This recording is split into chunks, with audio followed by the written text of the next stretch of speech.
Another CVE? Yeah, you know me. And why did the Google employee cross the street? For healthcare. And if Microsoft Clippy and ChatGPT had a baby, Microsoft would name it Copilot. This and so much more on today's episode of MSP Dispatch.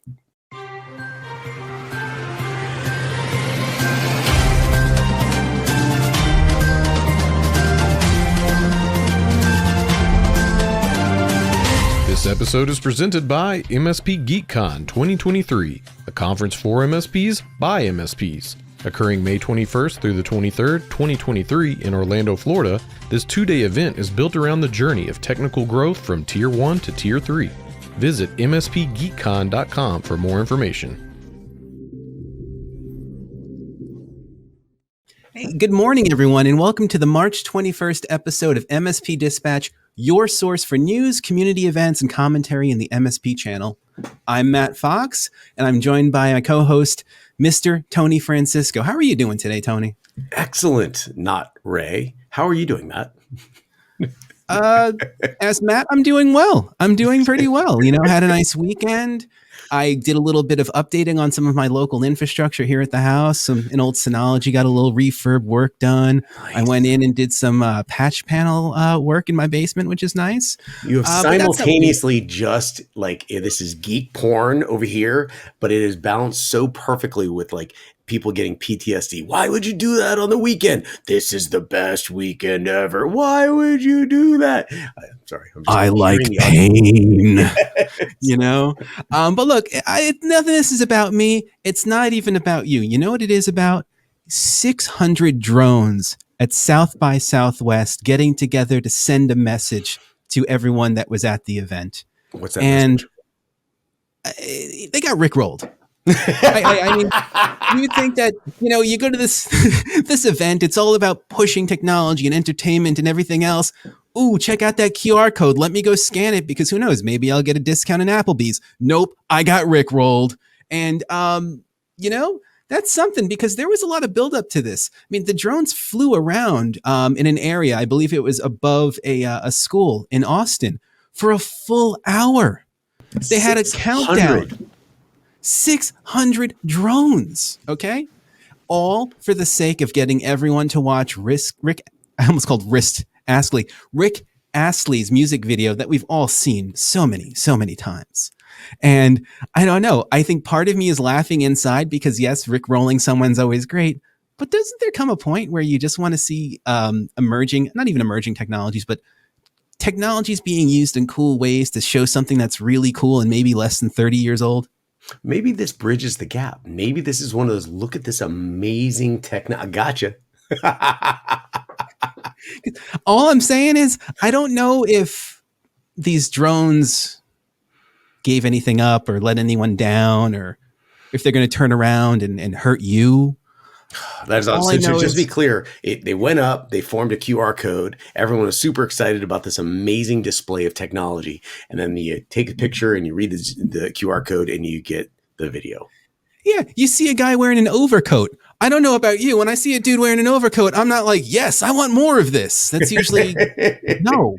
I'd like to point out, as a huge advocate and practitioner of Brazilian Jiu-Jitsu, where you have to be 12% gay just to, do the sport, the overcoat, you're like, yeah, let's see what's going on. Maybe you never know. You know, we should do that. What? I don't want to see what's going on with the overcoat, but I do want to see what's going on in the news. So how about we get to that? Let's get into the news.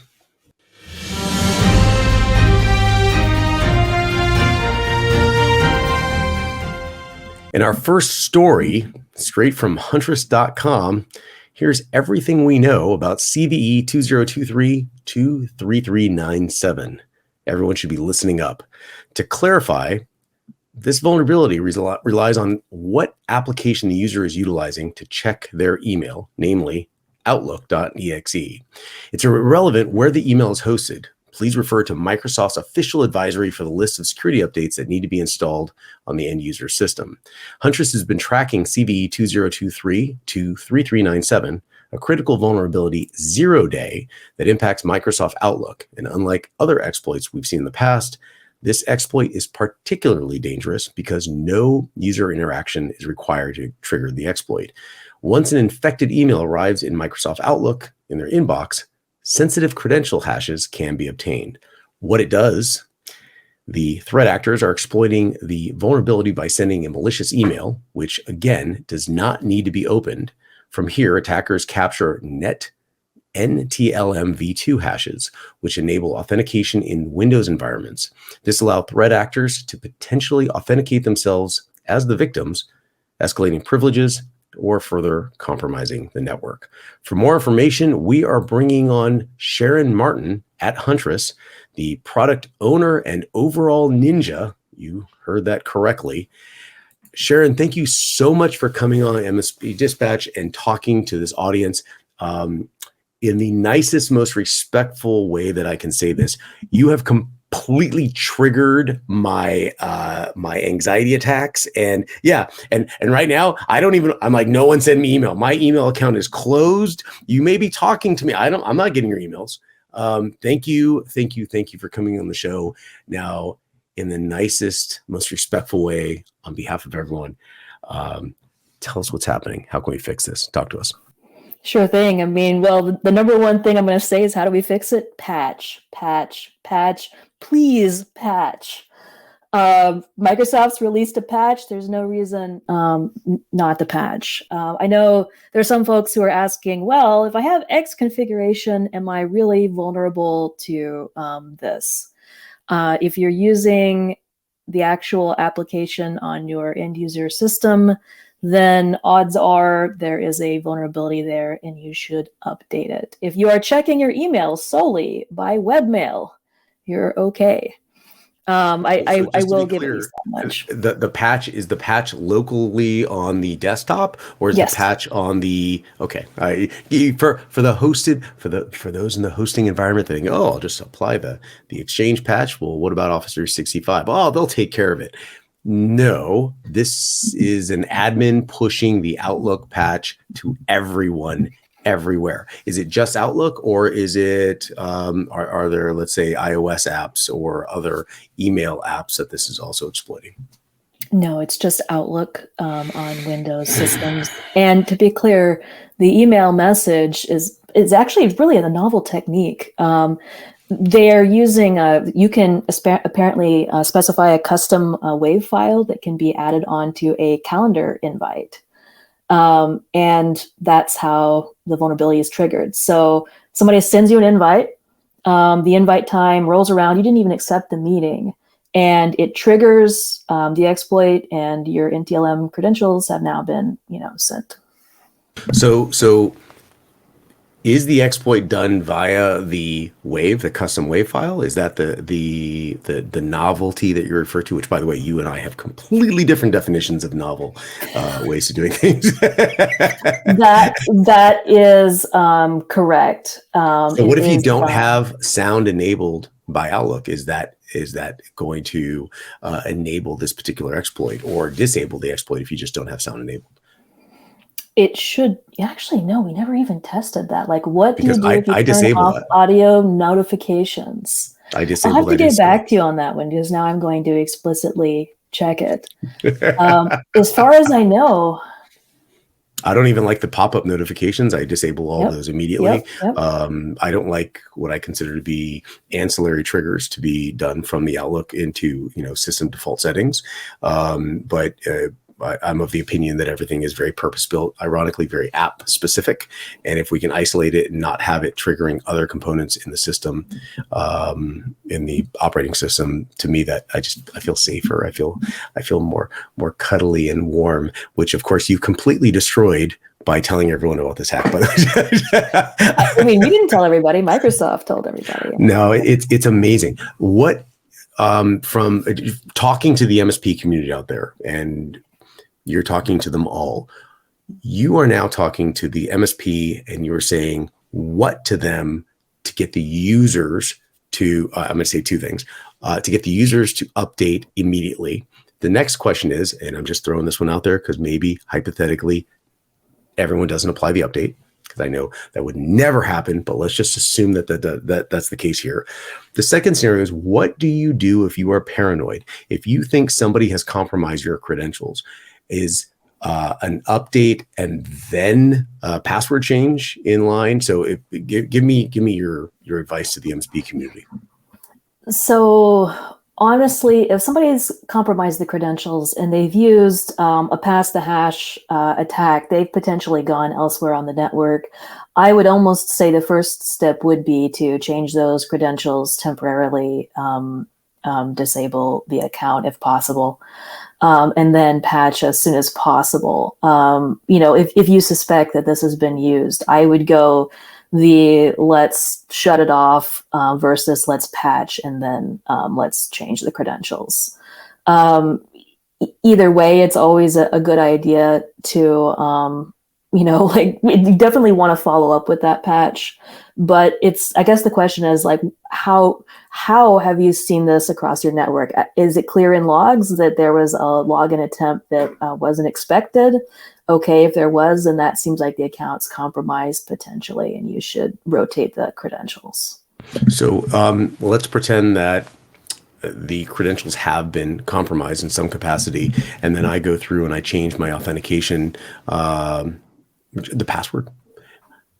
Will that be meaningless because the session is already established, bypassing authentication?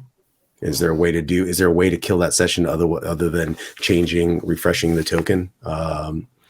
And sorry for those out there, I apologize for getting too deep in the technical tar pit, but I kind of feel like Sharon's gonna be like, "Oh, this is the conversation I like." So you're asking specifically about Active Directory and caching of the credentials on the domain controller, or are you referring to user system? So once authentication has been bypassed, so once authentication occurs, then a session is established between the application and, let's say, the server. But once authentication has occurred, that session is established, which means in theory, by in theory, I mean absolutely, you can change the credentials and it will have no bearing on the session established until that session expires. And the only real way to bump that session or kill that session is to refresh the token ID, which will, kill it, the sessions for everyone. So they have to re-authenticate. So the question I'm referring to is, if you feel that your credentials have been compromised, is the only way to bypass this. Obviously, one, ensure that everyone has been updated at the application level, and then two, to change the password, and then three, reset everyone's token ID or refresh the token, which basically kills everyone's sessions and make you re-authenticate. Is that the only way to resolve this, or am I reaching too deep? From a paranoid perspective, I don't think you're going overboard. Oh, that's my language right there. You're speaking my language. That's the first thing I would do. Pull the plug, make everyone re-authenticate. Sharon, any closing thoughts to the admin community out there, straight from the overall ninjas are referred to from Huntress? I can't thank you enough for being here, but what are your closing words? Close us out. I mean, I kind of opened with them, right? Please take a look, patch. This wasn't the only CVE that Microsoft released updates for on Patch Tuesday. Keeping your systems up to date is really the most important thing you can do. But please take a look at Microsoft CVE. They've got some mitigations if you can't patch immediately for how you could block it in your environment temporarily. Again, on behalf of the entire MSP community, thank you so much for being here, walking us through this. I'm a big fan of Huntress, and thank you for your participation in an amazing organization. Take care. We'll be in contact again. We're going to pull you on so you can reinvigorate my anxiety again. Can't thank Sharon enough for being on top of this. It's a huge help for everyone. Please update your applications immediately. This is a 0-day vulnerability. Stay safe, stay healthy. And speaking of healthy, there may be some healthcare issues. Matt, what do you have for us?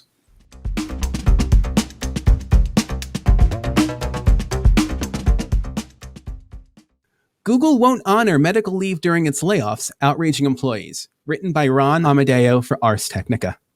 Google's mass firings from January are still ongoing, and the reported mishandling of layoffs have caused employees to walk out of the job and send angry letters to management. Now, you may recall that back in January, Google's CEO said that while layoffs in the US were already taking place, changes in other countries would take some time due to local laws and practices. And that's starting to happen right now. It's starting with 200 employees being laid off from the Zurich, Switzerland office of the company this week. CNBC has reported that Google has decided not to honor pre-approved leave for laid-off employees. And employees feel Google is being cruel in how it's treating employees who are on medical or parental leave during the layoffs. When let go from Google, employees lose access to facilities located on campus, which may include their primary care provider if they use a doctor located on the campus. This can be a major problem for employees with health issues, and some have already reported losing access to their physicians upon receipt of their layoff email. One former Googler even said she was let go from Google from her hospital bed shortly after giving birth. Now, some Googlers have formed a group called Laid Off on Leave, which is attempting to get Google to honor its previously agreed go-to timelines for employees going through major life changes and measure up to the image it promotes to the world. This is quite the story, Tony. What do you think? What comes to mind as I'm kind of detailing what's going on here?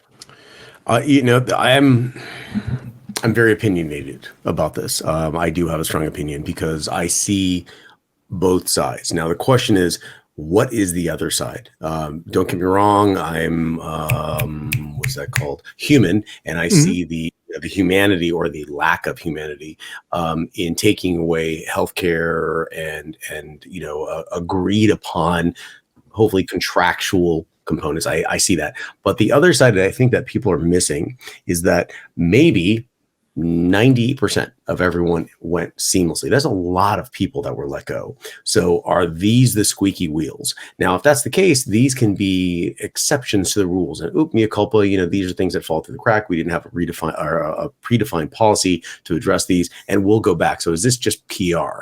Now, the hospital component, believe it or not, I've been in the opposite side of it where I'm literally, my wife is giving birth to my son.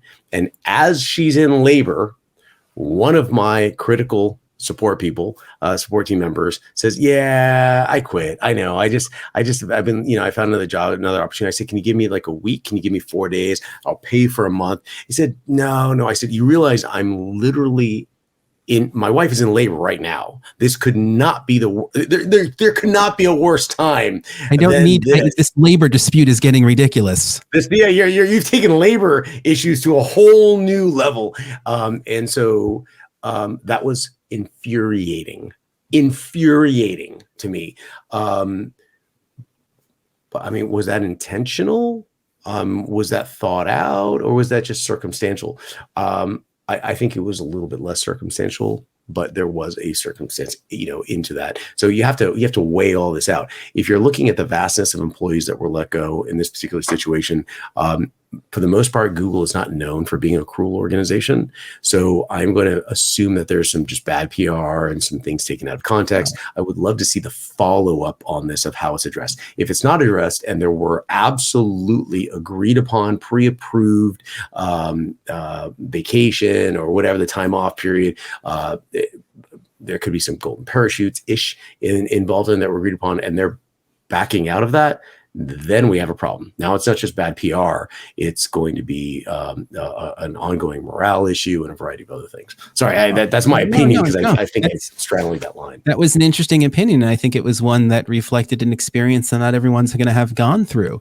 I think that when I read this article, I become frustrated around the idea of any kind of healthcare situation arising due to an employment change. But at the same time, I'm also recognizing that we're reporting on something that's happening in a completely different country. And there are going to be different laws that have to be observed. So I think it's a little bit difficult for us to make come to too much of a conclusion or have that much of an opinion. But the fact is that these are the layoffs that are continuing from what was discussed in January. And here we are getting towards the end of March. The layoffs are continuing. And I think that we're going to continue hearing news about this as they branch out into different countries. You have to keep in mind that the initial round of layoffs were in the United States. Now we're looking at different countries.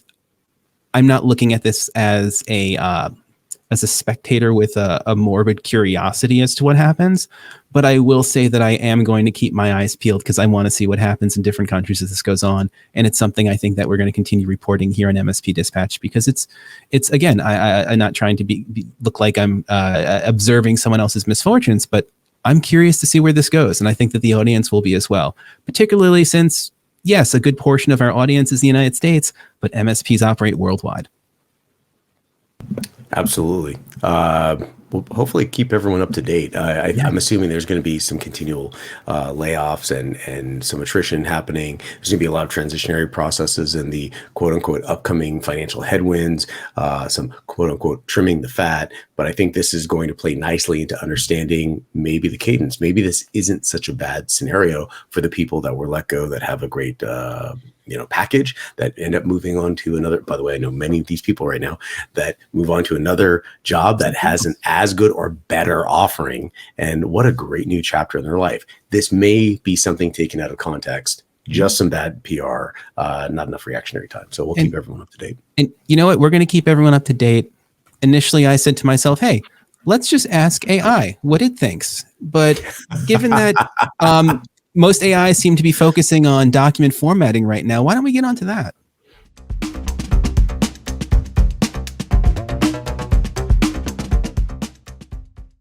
And on my next story from TheVerge.com, Microsoft announces Copilot, the AI-powered future of Office documents.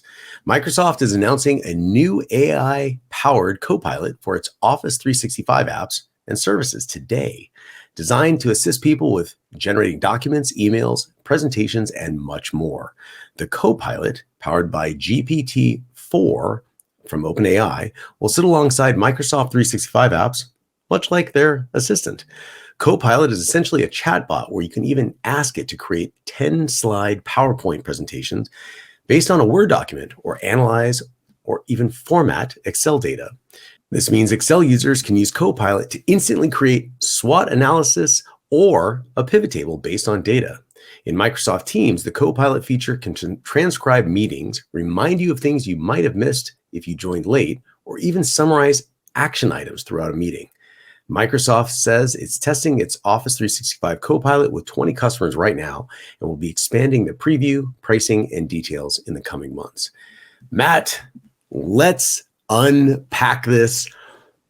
Two things, and only two things come up. The first one is very clear. I can be more creative and efficient and effective in all of my Excel documents, my Word, my presentations. The second thing is regarding Teams. I don't even have to be at the meetings. It can just summarize it for me. That's the one I care about. What are your thoughts? First of all, I just got to do this. Pivot tables. And then other than that, I don't know how I feel about giving Clippy wings. I mean, I look at this article and I get excited because I think there's a whole lot that can be done with this. I think that there's so many things around properly formatting documents, maybe having proper analysis of a document to really understand exactly how it could be formatted in the most efficient way. But you put Clippy in the conversation, everything just kind of falls apart. I'm going to call this out. So somebody needs to, please, somebody needs to do this in, what is it, DALL-E or one of the AI. I know where you're going with this. A little genetic splicing. Clippy with a sword by the power of Grayskull, but that's ChatGPT. Like that's by the power of ChatGPT. by the power of GPT. Oh, wait. But then if it's doing the Office documents, wouldn't it make more sense for him to hold the sword up and scream Excelsior? Oh, no, that's funny. That's funny. There's so much productivity possibilities that have occurred instantly. And in fact, one of the stories that we should be talking about in the future is using ChatGPT for programming. There's a lot of MSPs out there that lack certain scripting and programming capabilities because you do, what's that called? Oh yeah, actual business decisions. Oh, I thought you meant because you Stack Overflow. Sorry. but because MSPs have more of a break fix using an out-of-the-box tool because, let's be blunt, the CTO of today is more of the vendor manager than they were of 20, 30 years ago, where they were essentially doing the actual frontline work. So the vendor manager implies, strongly that there's an out-of-the-box solution in some capacity that is typically purpose-built, and customizations past that are going to require anything from scripting to real development work. So people lack that connective tissue more Scott, than. I didn't mean to interrupt, but I think what we're getting at in my mind is it's only in here. Haven't shared it with you yet. Is intelligent scaffoldings is really what we're talking about here. It's the scaffolding. It's not all of the programmatic thought and functionality that's being put in there, but building scaffolding so you have best practices. You have some guardrails to work with so that you can accomplish your business goals, not have it be a facsimile of something that's been done before, but give you the basics, give you the foundations you need to build on top of in a way that's going to be effective and impactful for your customer, and done in a way that's considered to be following best practices to reduce security concerns and other issues.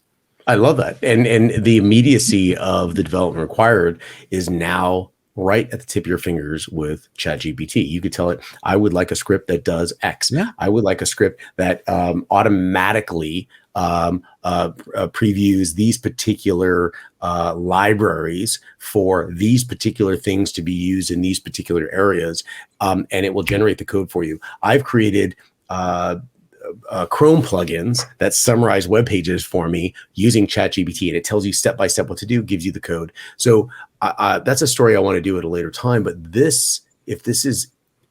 all of that is now in the hands of very, very localized content in the office environment.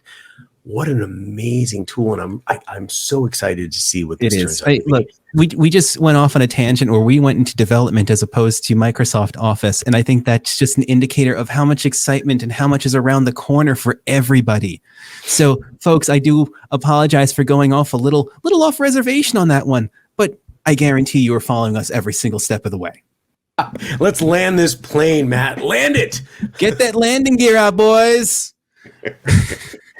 Everyone would love your feedback on this. Come on. Tell us what your thoughts are. Do you want to hear more about this Copilot implementation with Microsoft Office? Do you want to hear more about the, creating a Chrome browser plugin, maybe using ChatGPT to program your own applications, using ChatGPT to literally create the Pong game?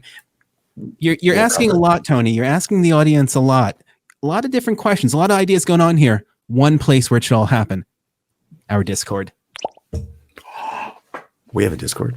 We do. We have a Discord. It's amazing.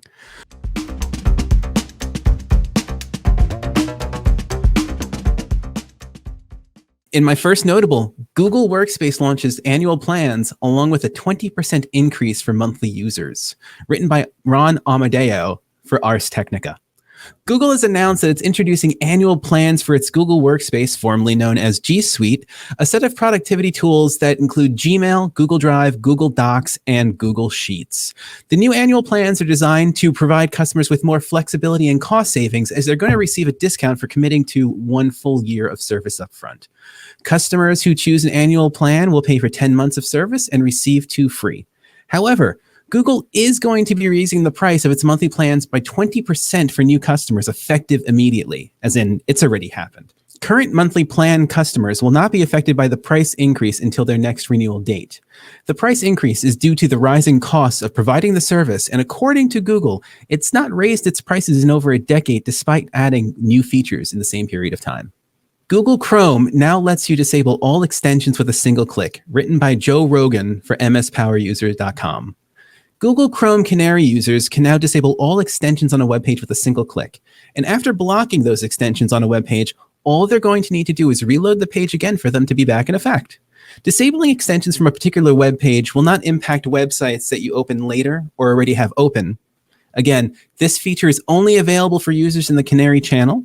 The ability to disable extensions on the current web page with a single click will hopefully be available to Chrome stable channel users very soon.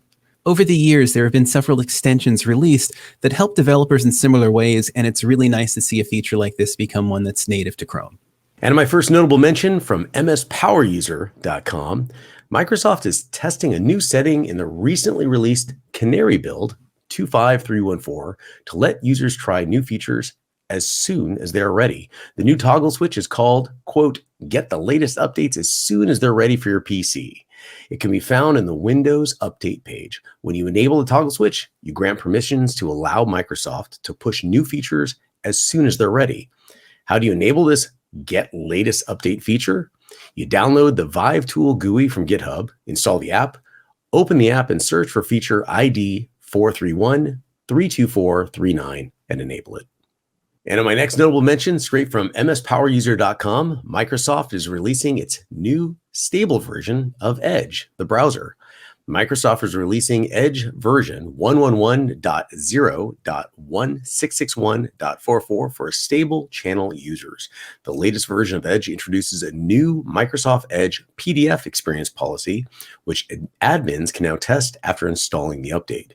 With the new Edge update experience policy, Microsoft collaborates with Adobe to natively embed Adobe Acrobat PDF engine into the Microsoft Edge built-in PDF reader.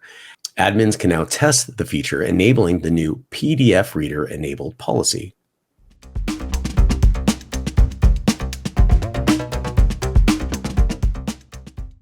And now for the resource of the week, 7 new features in Microsoft Outlook 365 by Mike Tholfsen.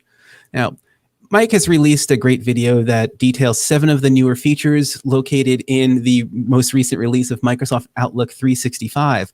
And some of these are pretty fantastic. For example, we've got Loop Components. And if you haven't checked out Loop yet, it's a piece of collaborative software that's a part of the Office 365 platform. And it's pretty cool. It also allows you to begin scheduling times, almost like a poll, to see when people that you want in a meeting are free, which is incredibly handy. There's calendar filtering, so you can look at calendar items on your calendar and figure out which ones were set by you versus other people and other filters. We can now embed YouTube videos in emails. There are message reactions, which are actually something I've been using for a couple of weeks now successfully, as well as a much easier Bookings with Me utility to make it easy for people to set times to meet with you. Definitely check this video out when you get a chance. The link is in the show notes.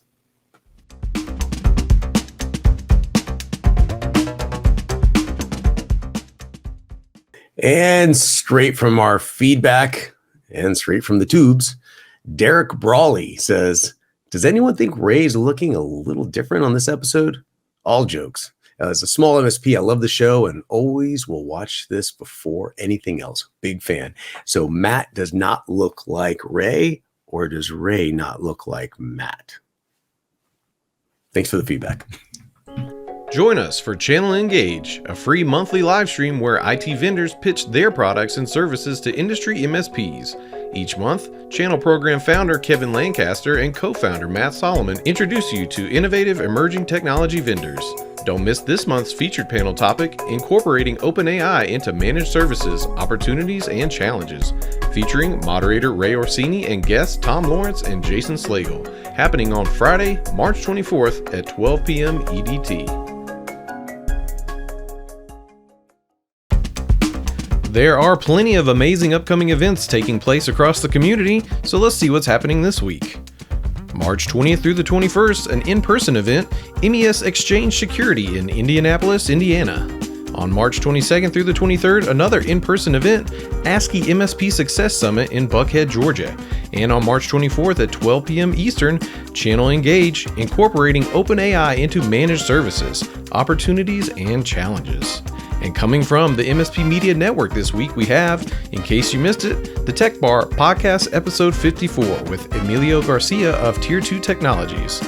On March 22nd at 1 p.m. Eastern Time, Partner First, Connecting the Dots, a holistic approach to resolving network and SaaS issues. And of course, every Tuesday and Friday at 10 a.m. Eastern, MSP Dispatch, presented by the MSP Media Network.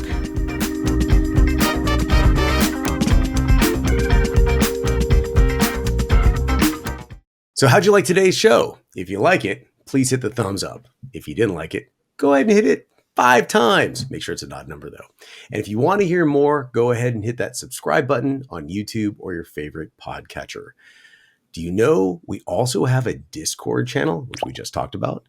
Where we Discord. post these stories all week. You can propose your own stories and even vote on which ones we'll cover. And as we've all have agreed, my eyebrows are on fleek, so is Matt's mustache. Yes, that's right.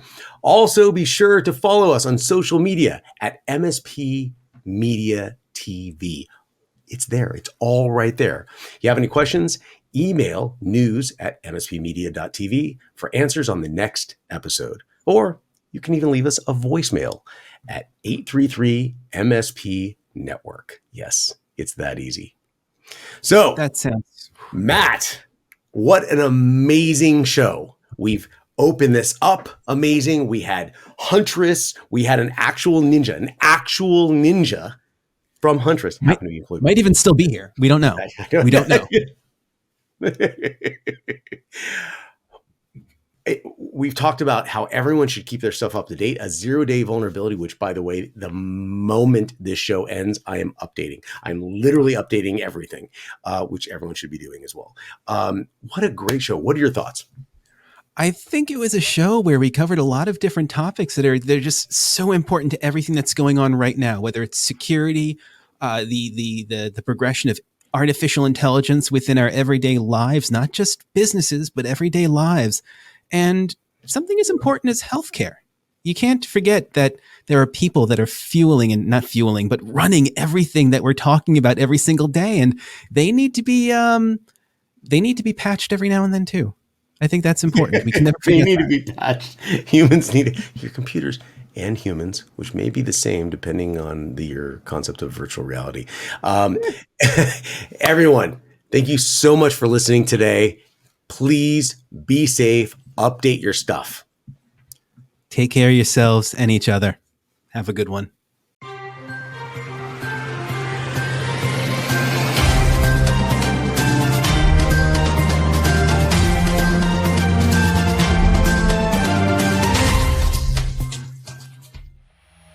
This has been a broadcast of the MSP Media Network.